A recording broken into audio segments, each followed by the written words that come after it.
So here we are with some more Spy X Family, and ooh, we're going to see Lloyd shoot a dog in this episode. Probably, I don't know. They left us on that cliffhanger. Oh, is he going to shoot the dog or not? Oh man, no recaps because of that. We're gonna get straight into it. Well, I do have my full-length reactions, which you guys can check out in the description down below. Other than that, let us get started.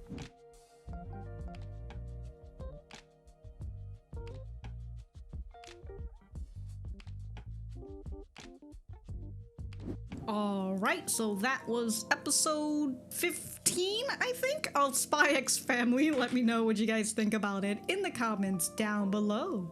You know that I always like talking to you guys. For me, I already said it. I thought this was a nice conclusion to the whole terrorist thing. The fact that Keith got fucking caught because of your What an unfortunate man, you know? He could have been the guy who had taken out Twilight, but no, because of some fucking 7-year-old girl. Is she 7, 6, 5?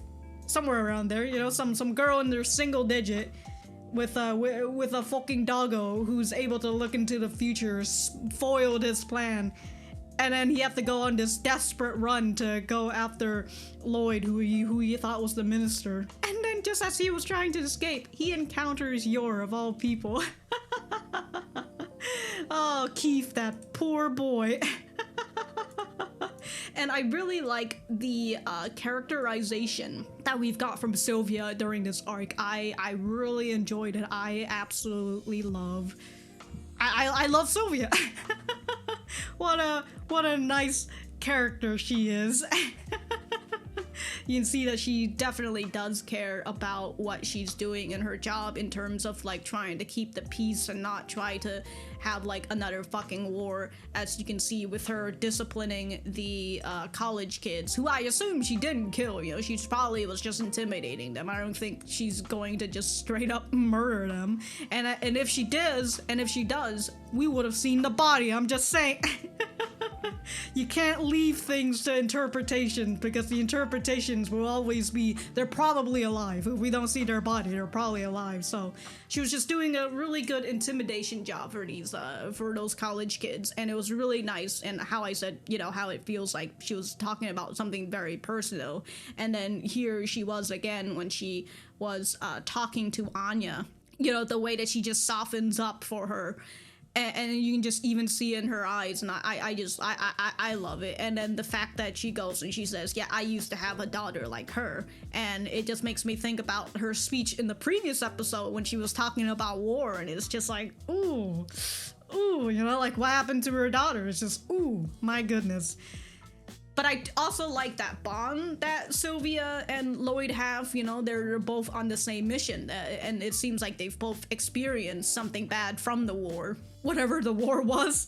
You know, they've both experienced something bad, and they've now used that as like fuel to the fire for them to continue their low espionage missions and all that. And then with the naming of the dog, you know, we finally got the name for the doggo now. He's not just Mr. Dog anymore. He's Bond, as in Bond Man. And I really like that how she was able to come up with that name was because, you know, he helped her take back her gloves, which were very important to her, and it reminded her of a certain episode from Bond Man. So that was really nice. But also when she was at school and she was trying to do the friendship scheme again, it kind of made me think, does Damien actually have a dog? Because like I remember she thought about that, but that was really like in her head. So like I'm not really sure if Damien actually has a dog. But poor Becky, man. Becky was just out here trying to continue to be her friend. You know, wow, you've got a dog? That's great. Maybe I can bring my dog on over, and you know, I can come and hang out at your house.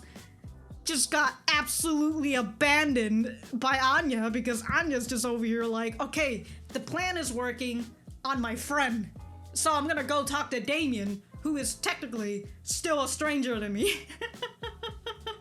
Damn, dude. But, you know, Damien tried his best and tried to, you know, he doesn't want to make her cry, because we know that he does have a bit of a crush on her. It's just that his pride is just too big at the current moment. So, you know, he tried to be nice. He tried to ask the name of the dog. And then after finding out that Anya doesn't even have the name of the dog, he's like, I'm out of here. This is fucking stupid. You're not even worthy to be a dog owner. Just absolutely destroyed. But now that the whole terrorist thing is over, I assume we're going to continue getting more sessions with Anya in school and all that. And I do wonder, when is that silver hair chick gonna come? You know, I just realized her name. So somebody was talking about it in the Patreon comment about how perhaps Sylvia could be that silver hair lady, and I just realized her name is Sylvia, and the other lady has silver hair. I'm still going to assume that they're two separate people until we actually, you know, see the silver hair lady. But oh boy, am I excited! Even though I know absolutely nothing about her, I just want to see her right now. I don't want to see her in episode 7, all right? I want to see her in the next episode.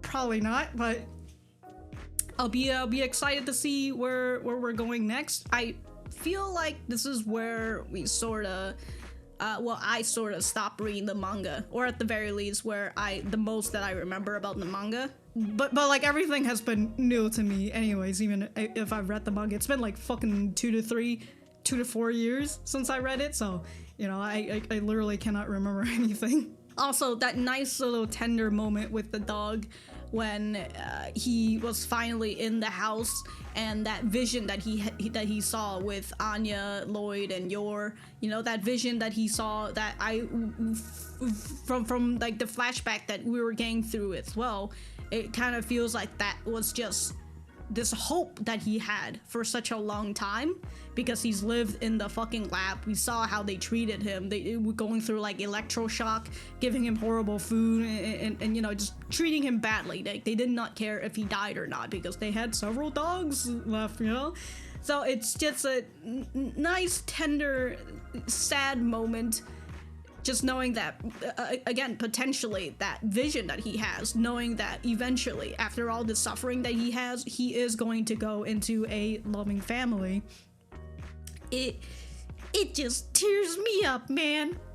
Oh my god, it burns my eyes.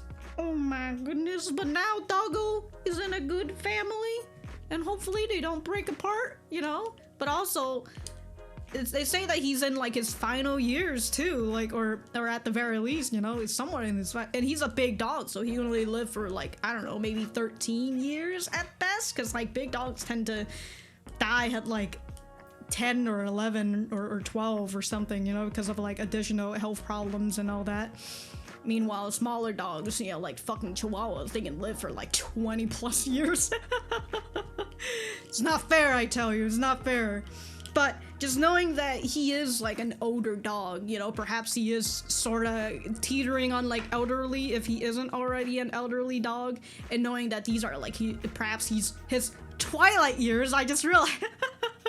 Yeah, these are his Twilight years, and he just wants. Is that how you describe it? Twilight years? Anyways, you know, he's on his last leg of his life probably, and knowing that this is where he's going to be able to. I don't know how long the experiment has gone forward. I also don't know. Yeah, I'm just gonna. Anyways, I'm just gonna assume he's, you know, an older dog, like 7 years old or whatever. So it's just nice to know that he's going to spend the rest of his life in a loving family, and it's just a beautiful story every time. Doggos, man. But if I have anything else to say, I will write it in the description down below. Thank you guys for sticking around, and I will see you guys in the next episode.